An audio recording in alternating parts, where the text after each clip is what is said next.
The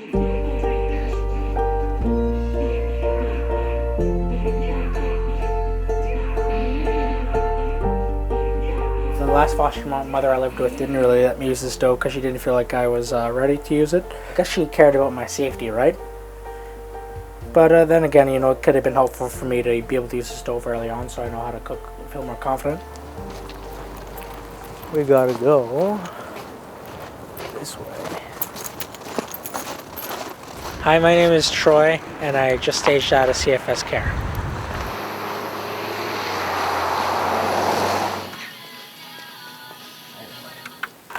$0.57 compared to the chicken.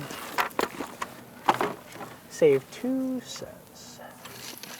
I love noodles because I feel like a college student. Sometimes I feel like that's the only thing I can eat. If I had a full-time job, even on minimum wage, I'd probably get more than EIA gives me right now. I'd be able to pay my rent and have enough money to save, like I'd probably be able to save $40 a month.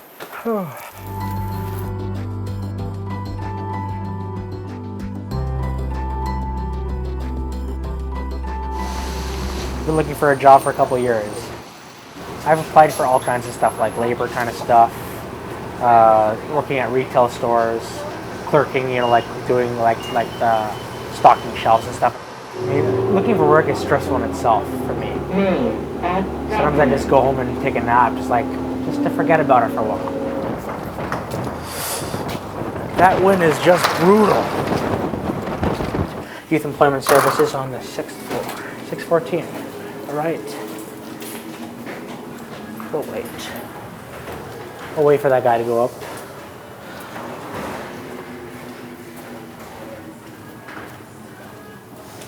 Sometimes if I didn't have the money for groceries, I wouldn't eat for 2 days. I'd drink water, but I wouldn't eat, you know? If I didn't have money for food, I'd just try and drink a lot of fluids.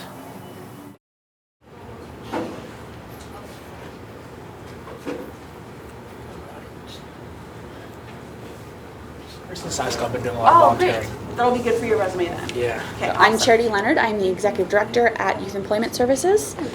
For a lot of people, they turn 18 and that's it, and they kind of go. It's a really difficult transition for a lot of people to make. Sometimes we come in here and people are looking for a job, and we start talking to them and we realize it's not really a job you need to focus on right now. It's you need a place to live.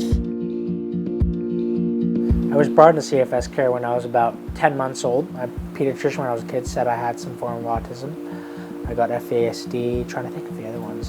Sometimes I get extreme anxiety.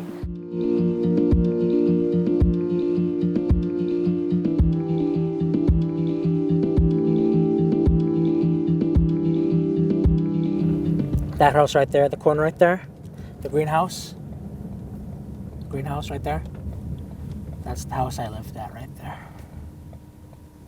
That's it. I started living here when I was 13, and then I moved out when I was 18. High school was probably the best years of my life, probably.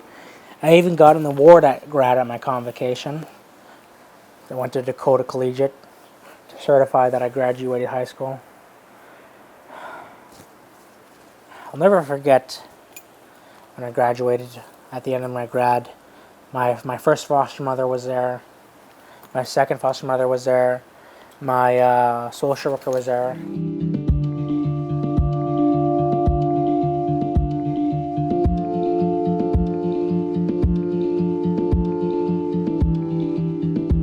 She said, "When you're gonna have to move out when you're 18. I think, you know. I'm gonna want you to spread your wings and fly. Try and live the adult world for yourself. See what it's like." I was a little bit stressed out and I was nervous. I didn't know how I was gonna fare.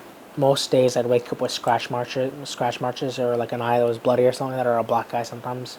I think I even broke my nose one time because there was blood on the pillow and everything.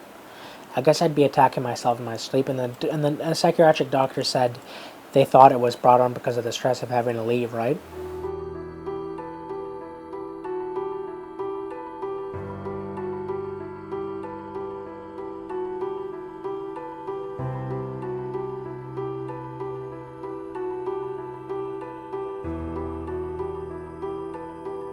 This This is Red Lodge.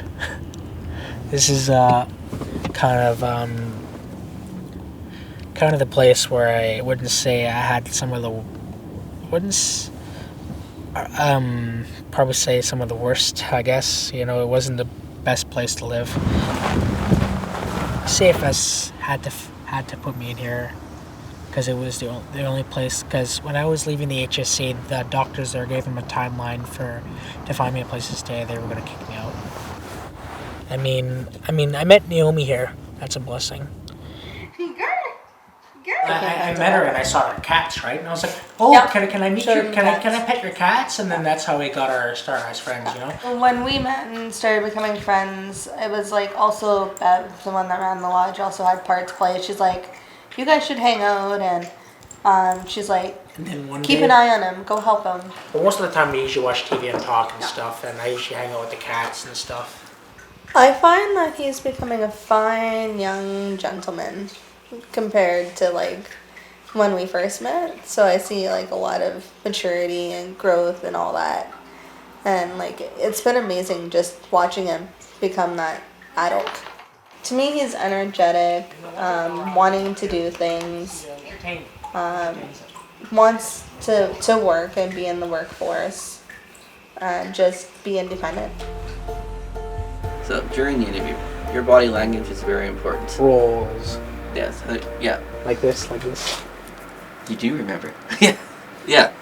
Relaxed, open posture, lean forward, eye contact. I'd rather be formal because I want to impress them. You want to be formal. I want There's them not even close to enough supports. Typically, as I understand the system, when you age out of a foster care situation, if you have a good foster parent, they start to prepare you ahead of time. They teach you about money management, how to find an apartment, how you keep an apartment. They hopefully provide you with some sort of resume or get you volunteer work so you have at least something to move forward with. And other than that, that's about it. You get $1,000, I believe. And you're basically cut loose at 18. He has a phenomenal hockey knowledge. Like so in-depth and incredible memory. I'm an encyclopedia, man. The difference with Troy is that he understands that to move ahead and have a better future, he has to have a job. Job is what centers his life. I don't want to live my whole life under. I don't want to have support my whole life. I want to try and find a way to help myself too. I want to be able to provide for myself and maybe for someone else one day. Nervous still because you don't know how things are going to happen in the next chapter. You don't know if things are going to be easier or harder. For me, I don't have to worry about looking towards the good stuff that's going to happen because I know that I'm going to do well and I know I'm not going to struggle.